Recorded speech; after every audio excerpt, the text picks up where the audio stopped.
Hello everyone, स्वागत है आप सभी का क्लास 12 केमिस्ट्री की कंप्लीट यूट्यूब सीरीज में। मेरा नाम है सचिन चौरानी और आज के इस वीडियो में हम डिस्कस करने वाले हैं मोलैरिटी। तो चलिए वीडियो को स्टार्ट करते हैं। जैसा कि आप पढ़ पा रहे हैं, मोलैरिटी की डेफिनेशन क्या लिखी हुई है। It is defined as the number of moles of the solute dissolve in per litre of the solution. कि पर लीटर ऑफ सॉल्यूशन, एक लीटर सॉल्यूशन में कितने मोल्स आप डिसॉल्व कर रहे हो सॉल्यूट के, वही क्या होती है उसकी मोलैरिटी। तो सबसे पहले आप देखिए यहाँ एक वर्ड यूज किया है नंबर ऑफ मोल्स, जो आप क्लास 11th में पढ़ के आए हैं, बट स्टिल मैं आपको थोड़ा सा आइडिया दे देता हूं कि नंबर ऑफ मोल्स क्या होता है। सबसे पहले नंबर ऑफ मोल्स को किससे रिप्रेजेंट करते हो आप, n से, एंड उसका फॉर्मूला क्या होता है आपके पास, given mass divided by molar mass, या फिर इसी को हम क्या बोलते हैं, मॉलिक्यूलर मास। तो n को किससे रिप्रेजेंट करते हैं, नंबर ऑफ मोल्स को रिप्रेजेंट करते हैं n से, एंड गिवन मास को आप रिप्रेजेंट करते हो W से, एंड मॉलिक्यूलर या फिर मोलर मास को किससे रिप्रेजेंट करते हो आप, B से रिप्रेजेंट करते हो। तो ये क्या है आपके पास, नंबर ऑफ मोल्स। अगर आपको mole concept and number of moles पे डिटेल एक्सप्लेनेशन चाहिए तो मैंने ऑलरेडी वीडियो अपलोड की हुई है, तो आप वहां से चेक कर सकते हैं।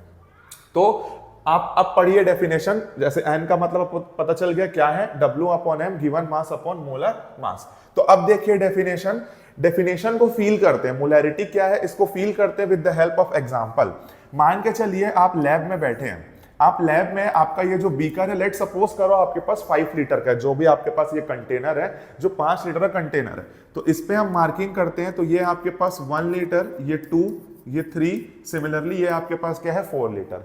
तो आप एक 5 लीटर का सॉल्यूशन बना रहे हो। आप क्या कर रहे हो, एक 5 लीटर का सॉल्यूशन बना रहे हो। अब सॉल्यूशन के अंदर आपने क्या ऐड किया होगा, सॉल्यूट भी ऐड किया होगा। तो देखो मोलैरिटी क्या होती है, टोटल ये 5 लीटर का है, ठीक है। तो मैं आपको एक एग्जांपल देता हूं कि हमने सॉल्यूट कितना डिसॉल्व किया है, इसमें 10 mole. Let us example, take an example कि जो सॉल्यूट है वो कितना डिसॉल्व किया है आपने, 10 मोल। और ये 10 मोल कितने में है आपके पास, 5 लीटर में। तो 1 लीटर में कितने मोल्स होंगे आपके पास, अगर 5 लीटर में कितने डाले हैं आपने, 10 मोल, तो 1 लीटर में कितने डाले होंगे आपने, 10 डिवाइडेड बाय 5, दैट इज 2 मोल। तो यही 2 मोल क्या है, मोलैरिटी। अब पढ़िए definition. So the number of moles of the solute dissolve in per litre of solution. तो पर लीटर में कितना डिसॉल्व किया है आपने, 2 मोल, एंड 5 लीटर में कितना डिसॉल्व किया है आपने, 10 मोल। तो मोलैरिटी क्या होगी, ये 2 मोल, क्योंकि मोलैरिटी क्या होती है कि 1 लीटर सॉल्यूशन में आपने कितने सॉल्यूट को डिसॉल्व किया है, वो क्या होती है आपके पास, मोलैरिटी। ठीक है। एंड मोलैरिटी को रिप्रेजेंट करते हो आप कैपिटल M से। Molarity is represented by capital M। तो इसका फॉर्मूला डिराइव करते हैं हम कि क्या होगा फॉर्मूला।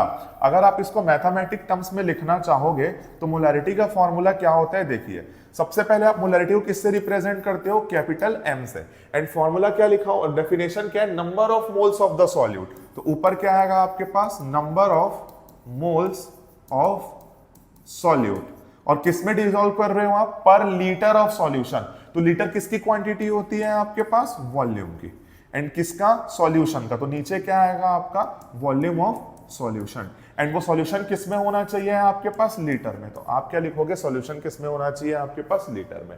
इसको फर्दर हम आगे डिवाइड करें तो अभी मैंने आपको बताया कि नंबर ऑफ मोल्स को किससे रिप्रेजेंट करते हो आप, n से। एंड लास्ट वीडियो में आपको मैंने बताया था कि a से किसको रिप्रेजेंट करते हो आप, सॉल्वेंट को, एंड b से किसको रिप्रेजेंट करते हो आप, सॉल्यूट को। तो यहां पर देखिए आप, नंबर ऑफ मोल्स के लिए क्या हो जाएगा, n, एंड सॉल्यूट को किससे रिप्रेजेंट करते हो, B से। तो यहां पर आप क्या लगा दोगे, NB। तो NB का मतलब क्या हो जाएगा, number of moles of solute. And volume आप जानते हो किससे रिप्रेजेंट करते हो, वॉल्यूम को V से, एंड वॉल्यूम किसमें आना चाहिए आपके पास, लीटर में। तो जो पहला फॉर्मूला बना आपके पास वो क्या आया, molarity equal to NB upon V। NB stands for number of moles of solute and V stands for volume of solution. इसको फर्दर अगर हम आगे डिराइव करें तो देखिए क्या होगा, कैपिटल M इक्वल टू, अब N का फॉर्मूला आप जानते क्या होता है, W अपॉन M। W मतलब गिवन मास, M मतलब मोलर मास।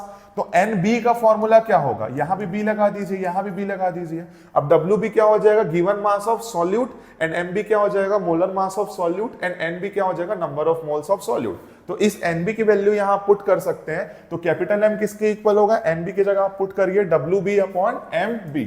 तो इसकी जगह आप पुट करिए WB अपॉन MB। एंड यहां पर पहले से क्या था आपके पास, वॉल्यूम, एंड वॉल्यूम किस में है आपके पास, लीटर में। तो एक ये फॉर्मूला डिराइव हो गया आपके पास। आपके पास जरूरी तो नहीं है कि जो आप न्यूमेरिकल बनाओगे वो हमेशा लीटर में हो। कई बार हो सकता है कि जो आपका वॉल्यूम हो किसमें दिया होगा, ml में। तो उसके लिए आप क्या करोगे, तो अगर आपके पास जो वॉल्यूम है वो किसमें दिया हो, ml में दिया हो, तो आप क्या करोगे, इस फॉर्मूले में किससे मल्टीप्लाई कर दोगे, 1000 से। तो आपको क्वेश्चन में कन्वर्जन करने की नीड नहीं होगी। तो आपका जो एक मेन फॉर्मूला बना वो क्या बना आपके पास, m equal to W B into 1000 upon M B into V. And ये फॉर्मूला कब यूज करोगे आप, जब वॉल्यूम किस में दिया रहेगा, ml में। ये फॉर्मूला आप कब यूज करोगे, जब वॉल्यूम किस में दिया रहेगा, लीटर